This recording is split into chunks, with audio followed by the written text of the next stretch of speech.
Dan is genuine. You can't buy that. You can't fake that. And I've learned on the doorsteps of Minnesotans all across the state of Minnesota, Minnesotans know. They can tell if you're faking. They do. And they don't like it. And right now, when things are so consequential, Minnesotans are looking for truth. They're looking for someone who's going to fight for them. They're going to look for someone who they can believe in, who they can fight with and for, and that is Dan Wilson. So, the majority leader in the Minnesota Senate for the time being has name recognition. He's got the ability to raise some money, but he doesn't have what Dan has. He doesn't have this group. He doesn't have this energy. He doesn't have the commitment of this group to Minnesota and to our future and to our democracy. And he can no longer look you straight in the eye to say, yes, I did everything I could do for this community, because he didn't. So let's make a change. Don't you think? Yes. Yes. I think so. I know so. And if you'll have me, I'm going to come back. Because this race is important. It isn't to me. I know it's important for Minnesota, and it's important to our governing majority. So I am pleased. I'm so pleased to be able to introduce tonight to you the next state senator from this district, Mr. Dan Wilson. Thank you so much. Go. Yeah. Joy fight win. Joyful fight. Oh my gosh. Yeah. Wow. Hi, everyone. Yeah, this is happening. Yeah, thank you so much, Aaron Murphy and Dan Feehan, for coming out here. That really means a lot. Gene Pawlowski was here earlier, and that was really important as well. Yeah. Thank you so much to my campaign team and my spouse for putting this all together and making it happen. Like I said, I'm Dan Wilson. I'm running for state senate. Like the other Dan said, I'm a farmer, a father, and a friend. I decided to run because I'm a farmer. I got into agriculture because I really believe that that is the leading edge on fighting climate change. I wanted to find a way to use animals to improve the degraded landscapes in this district, to improve our soil and water quality, to find a way to improve habitat for native pollinators, and to bring back native species. And as I've done that over the past 5 years, I've worked with my neighbors on their operations. And as I've cut hay with them, milked cows, shoveled shit, built barns, I've learned that the farmers in this district are incredibly smart, are incredibly creative.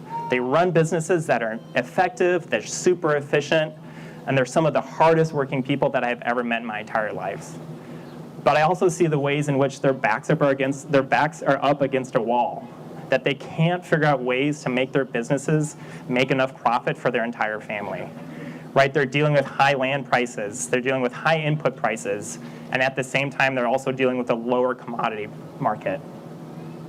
And instead of leading the way on climate change, these farmers are getting pushed off the land. As a new farmer, it's been such a wonderful and inspiring journey to go through. And I want other families to, as they decide whether or not this is something they should do, I want them to have the full financial resources to make this decision and to have those first couple years of the child's life be one where the parents can concentrate on parenting, on being all that they can for their little one, and not have to worry about how they're going to pay their grocery bills, how they're going to make ends meet, how they're going to make things work financially. I also know that when people are deciding whether or not to start a family, that decision belongs in the family and should not be decided in St. Paul.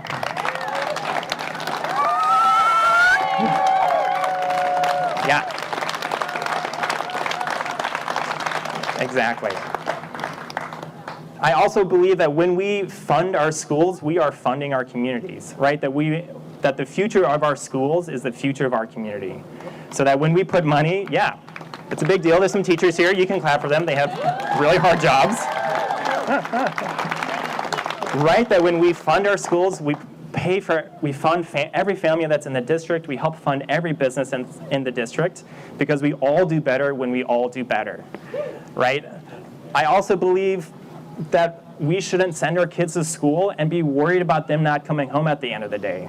Right? Like, that's not a future that any parent should be thinking about. right? And the way that we do that is we pass common sense gun safety laws.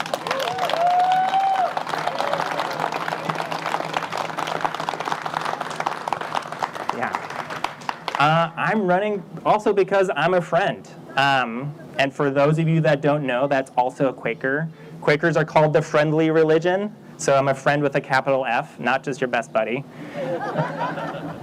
And the core of that religious tradition is just sitting down and listening, right? Sitting down, listening to one another, finding consensus, and finding common ground. And my experience is that we can get people from completely different backgrounds, and we can identify our common goals, our common vision, our common ground, and it's very easy to figure out the path forward, and that it just takes people willing to make those decisions happen. I was out knocking doors in Spring Valley the other day, and I knocked on this one woman's door her name was Jan. We got to talking, and she said, in my job, if I don't like my coworkers and I don't compromise and nothing gets done, I get fired. But in St. Paul, it seems like if you don't like your coworkers and nothing gets done, you just get promoted, right? So we need to find a way for senators that don't work for their people to get them out of office.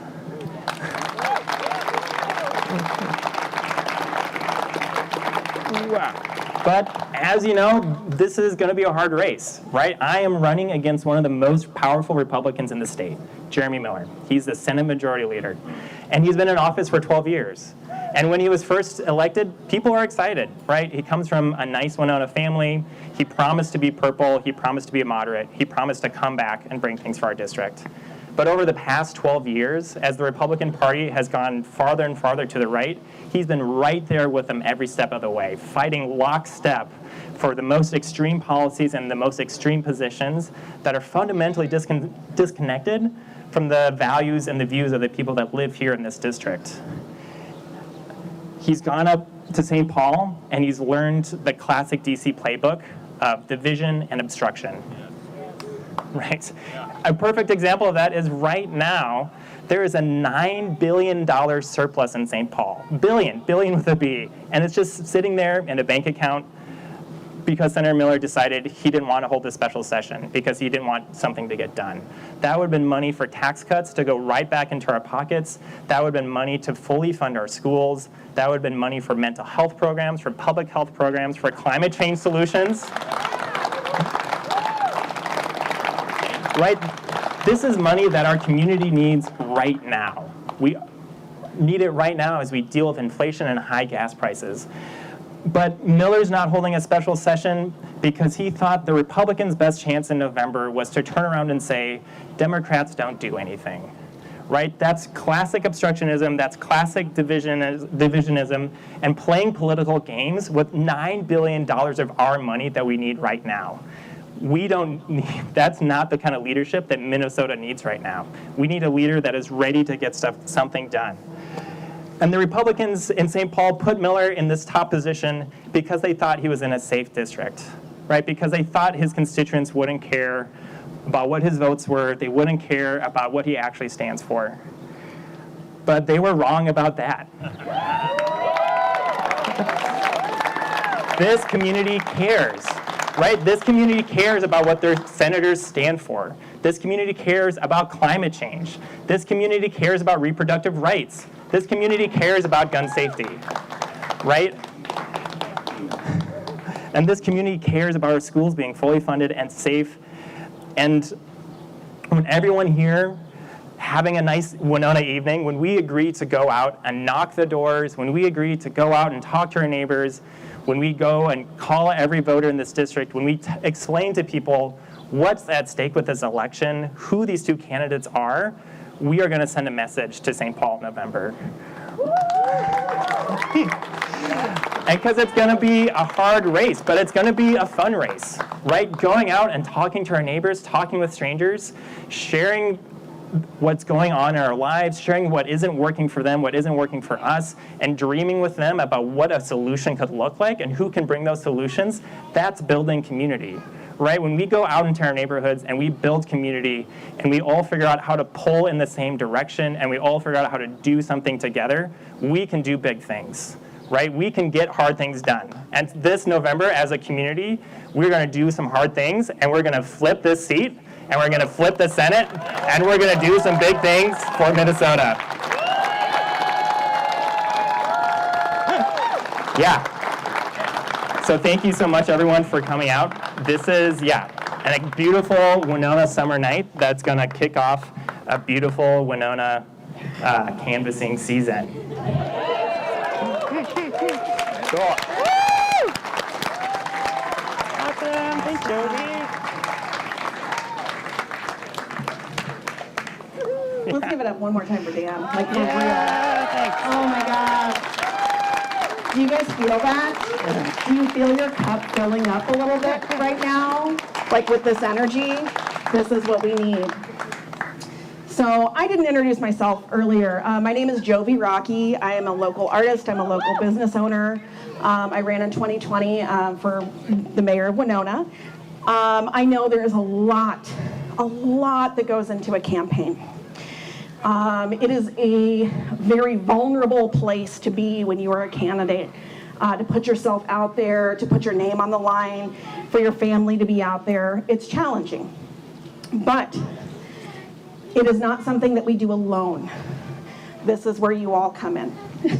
You are here because you want to be a part of something that's bigger than yourself. You want to be a part of that change, and you want to be a part of that momentum. And we have a lot of opportunities for you to do that. So, number one, if you made it to our welcome table, to our lovely ladies over there, Danielle, they probably talked to you about the $50 PCR donation. What that is, if you're not familiar with it, it's a political campaign receipt, or excuse me, political contribution receipt that you will receive from the campaign for $50 for reimbursement up to $50 for your campaign donation. That will help us tremendously, especially as we get closer to this initial first report. We want to show folks that we are serious, that we are here to play, and that we are going to make this thing happen. Right? Yes. All right. So if you haven't already done that, and if you are able to tonight, please make your way to this donation table, to these lovely ladies right over here, and they can take care of that donation. Another way that you can help is just become a sustaining contributor. Whether that's $5 a month, $10 a month, $50 a month, whatever you can offer would be a boon to this campaign. But outside of finances, we need you personally. We need you to get out and talk to your families, to your coworkers, to your neighbors, to the people in your community. There was a friend of mine who was talking to me. She said she had done some kind of a training, and it was called deep canvassing. And deep canvassing is where, when you are talking to someone, whether you're making a phone call or you're knocking doors or whatever, you have a story to share. Something that's personal, your personal narrative, and why you think this is important. And I think everyone here has that story. Whatever that means to you, you have that story and a reason why you want to see Dan in the Senate.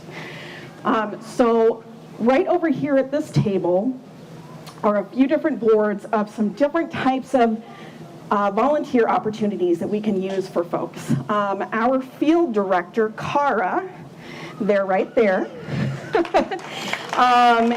If you would please today take a moment and go talk to Cara and see what opportunities that we have available that you can give a little bit of time. And I know that we're busy, like I get that. I run 2 businesses, I have 3 children, I actually have a grandchild on the way. I know I don't look it, thank you. But we are busy and we have a lot going on, but this is an incredibly important election year that we have to show up for. And so there are a lot of people who couldn't be here tonight even. So please, share this message with them, share with them about the campaign, that we have to show up. And I know that there are a lot of campaigns happening right now. And so whatever you can give, even if it's 1 day, 1 hour to do door knocking, or 1 hour to do phone calls, or whatever that looks like. Pick 5 people that you can think of. Like Dan Feehan said tonight, that you need to give that empathy to, that maybe you've written off in the past. that you can share your story with, and maybe you can make a deeper connection with and get them to understand that, like, this is important for all of us, that Dan is going to work for all of us. So I thank you all for being here tonight. Honestly, like, you are showing up, we're going to do the work, we're going to make this happen, and Dan Wilson is going to be our next senator. Thank you so much. Asking folks to get our first canvas in Winona filled up right now, to walk over to that table and sign up their names for. And if you can get our first list of volunteers for canvassing for Winona filled up tonight, let's make that a goal. Let's make it happen. All right, thank you so much, everyone. Also, we are going to be hearing music from a couple of members of Sheep for Wheat. Let's give it up for those guys. Thank you so much. Oh, and, sorry, couple extra. Just kidding, we're not done yet. There are yard signs available, so please sign up to get a yard sign.